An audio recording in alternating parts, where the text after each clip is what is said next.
Analysis સારું કરે એટલે પ્લેયર કરતાં કોચને રમતનું જ્ઞાન વધારે હોય છે. વળી કોચ સામેની ટીમની પણ સ્ટ્રેન્થ અને વીકનેસ બે જાણી અને આ ટીમને જણાવે. ટૂંકમાં રમત રમનાર કરતાં બહાર બેસીને રમતનું એનાલિસિસ કરતો હોય એને રમતનું વધારે જ્ઞાન હોય છે. એમ સંસારમાં રહ્યા કરતાં બહાર રહીને સંસારનું એનાલિસિસ કરતા હોય ને એને સંસારનું પરિવારનું વધારે જ્ઞાન હોય છે, એટલે માર્ગદર્શન આપી શકીએ. વળી પ્રમુખ સ્વામી મહારાજ 3.5 લાખ ઘરે પધરામણી કરી છે. તમારા દીકરા દીકરીના લગ્ન હોય ને ત્યારે તમે 5-15 ઘરે કંકોત્રી આપવા જવાની હોય, બાકી તો બધી કુરિયરથી મોકલી દેવાય, પણ 5-15 ઘરે રૂબરૂ જવું પડે. ત્યારે તમને ખબર પડે કે સાંજ કેવી રીતે પડે છે. પ્રમુખ સ્વામી મહારાજે પોતાની 51 વર્ષની ઉંમર પછી 20 વર્ષ સુધી રોજના 30, 40 અને 70 ઘરોમાં પધરામણી કરી છે. એટલે એમને પારિવારિક જીવનનો અનુભવ બહુ સારો એ તમારી સાથે શેર કરવાનો છે. 7.5 લાખ પત્રોના એમને ઉત્તર આપ્યા, જેમાં લોકોએ પોતાના પ્રશ્ન લખ્યા હોય એના સમાધાન આપ્યા. એ અનુભવ તમારી સાથે શેર કરવાનો છે. 40 લાખ લોકોને પ્રમુખ સ્વામી મહારાજ વ્યક્તિગત મળ્યા, એમનો અનુભવ તમારી સાથે શેર કરવાનો છે. અને તમે જે 2 સંતાનોને ઉછેરીને મોટા કર્યા તમારો અનુભવ, અમને 1200 સંતોને દીક્ષા આપીને ઉછેરીને મોટા કર્યા એમનો અનુભવ તમારી સાથે શેર કરવાનો છે. એટલે જ્યારે પારિવારિક સુખ અને પારિવારિક મૂલ્યોની વાત આજે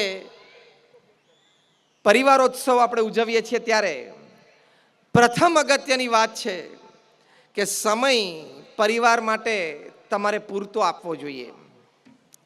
તમે એમ કહેશો કે અમે પરિવારને પૂરતો સમય આપીએ છીએ, પણ હાર્વર્ડ યુનિવર્સિટીના એક સર્વે પ્રમાણે હાર્વર્ડ યુનિવર્સિટીએ 1 લાખ પરિવારનો સર્વે કર્યો દુનિયાના 5 ખંડો ઉપર. કોઈ એક દેશમાં નહીં, 110 દેશોમાં, across caste, creed, colour, religion and nationality. Survey પાછળનો મુખ્ય પ્રશ્ન હતો કે દરેક પરિવારજનને એમ પૂછવામાં આવતું કે what according to you is the greatest joy upon this earth. તમારી દ્રષ્ટિએ પૃથ્વી પર સૌથી મોટો આનંદ શું છે? ત્યારે 67% પણ વધારે પરિવારજનોએ ઉત્તર આપ્યો કે પરિવારના સભ્યો સાથે બેસવું, પરિવારના સભ્યો સાથે વાતો કરવી, પરિવારના સભ્યો સાથે બેસીને ભોજન કરવું, પરિવારના સભ્યો સાથે આખા દિવસની દિનચર્યામાં જે કંઈ નાના મોટા પ્રસંગ બન્યા હોય એ શેર કરવા. પરિવારનો ઇતિહાસ વડીલો આવતી પેઢીને જણાવે, આવતી પેઢી પોતાના પરિવારના સુખ માટે અને ધંધાના વિકાસ માટે પોતાના વિચારો વડીલ પેઢીને જણાવે. એવા જે અનેક વાર્તાલાપ થાય એમાં પરિવારનું સુખ રહેલું છે, પરિવારનો આનંદ રહેલો છે. કન્ક્લુઝન પેપરમાં હાર્વર્ડ યુનિવર્સિટીએ લખ્યું છે કે 67% plus respondents, Maheshji, they said that spending quality and quantity time with your near and dear ones whom you love and respect, who loves and respects you, is the greatest joy upon this earth. પૃથ્વી પરનો સૌથી મોટો આનંદ છે. મહેશજી આપણી સભામાં પધાર્યા છે. આવા એક પ્રતિષ્ઠિત વ્યક્તિ છે. ગોવિંદ કાકાએ પણ એમનો મને પરિચય આપ્યો. રાહુલે બહુ સરસ પરિચય આપ્યો જ્યારે અમે બેઠા હતા. એટલે એમની હાજરીને માન આપીને વચ્ચે વચ્ચે થોડીક અંગ્રેજીમાં હું વાત કરીશ જેથી એમનું સ્વમાન જળવાય. કારણ કે આપણા મહેમાન બનીને આવ્યા છે, આપણે એમનો આદર કરવો જોઈએ. તો પરિવાર સાથેનો સમય એ ક્વોલિટી અને ક્વોન્ટિટી ટાઈમ કાઢવો એ પારિવારિક સુખની સૌથી મોટી વાત છે. 22 દિવસ તમારી પાસે વર્કિંગ ડે છે. 4 શનિ રવિ કાઢો એટલે 22 દિવસ તમારી પાસે છે. એમાંથી 5 દિવસ તમને રાત્રે 10 વાગ્યા પછી આવવાની છૂટ, કારણ કે કામ હતું, ઇમરજન્સી, અર્જન્સી હતી. બીજા 3-4 દિવસ તમને રાત્રે 9 વાગે પણ આવવાની છૂટ, ટ્રાફિક હતો.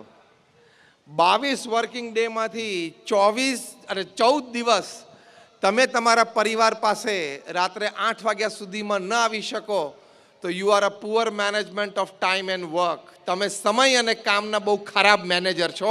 તમારે સુધરવાની જરૂર છે. રોજ રોજ બાનું ના કઢાય બહુ કામ હતું ને 10 વાગે આવું એમ.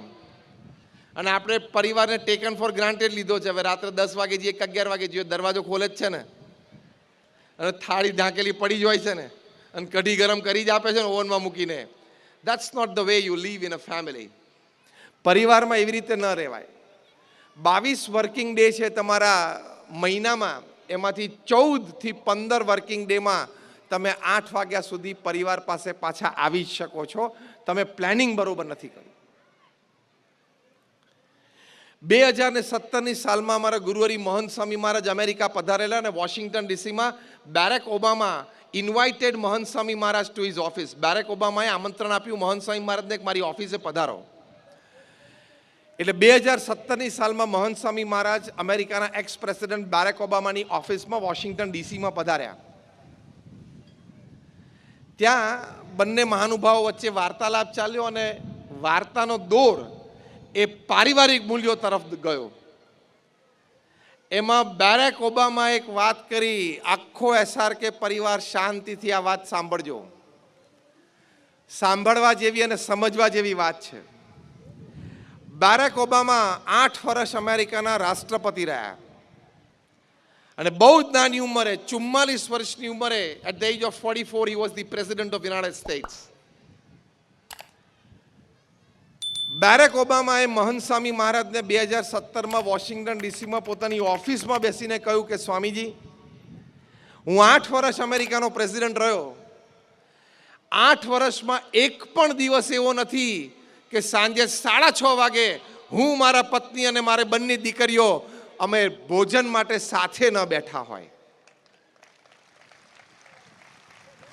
અમેરિકાના પ્રેસિડેન્ટે 8 વર્ષ પોતાની પ્રેસિડેન્સી દરમિયાન રાત્રે પરિવાર સાથે ભોજન લીધું છે. પરિવારોત્સવ આપણે ઉજવીએ છીએ. બહુ મોટી વાત આમાંથી શીખવાની છે. આપણે અહીંયા જેટલી જનસંખ્યામાં બેઠા છીએ ને, આપણા બધાનું કામ અને વહીવટ વ્યવહાર ભેગો કરીએ ને, તો એ જવાબદારીની દ્રષ્ટિએ, ટેન્શનની દ્રષ્ટિએ, કાર્યભારની દ્રષ્ટિએ અમેરિકાના પ્રેસિડેન્ટ તુલ્ય ન થાય. હા કે ના? ન જ થાય. તો પણ રોજ સાંજે પરિવાર સાથે ભોજન કરવા બેસી શકતા હતા. બીજી વાત કરી કે 8 વર્ષથી મારી પ્રેસિડેન્સીમાં એમની બંને દીકરીઓ એ વખતે સ્કૂલમાં હતી. Both the daughters were quite young and school going at that time when he was the president of United States. બંને દીકરીઓ સ્કૂલમાં એમનો વાર્ષિક ઉત્સવ હોય ત્યારે બંને દીકરીઓના વાર્ષિક ઉત્સવ એક પણ મેં અને મારા પત્ની ચૂક્યા નથી. આને પરિવારોત્સવ કહેવાય. આને પરિવારમાં આનંદ કર્યો કહેવાય.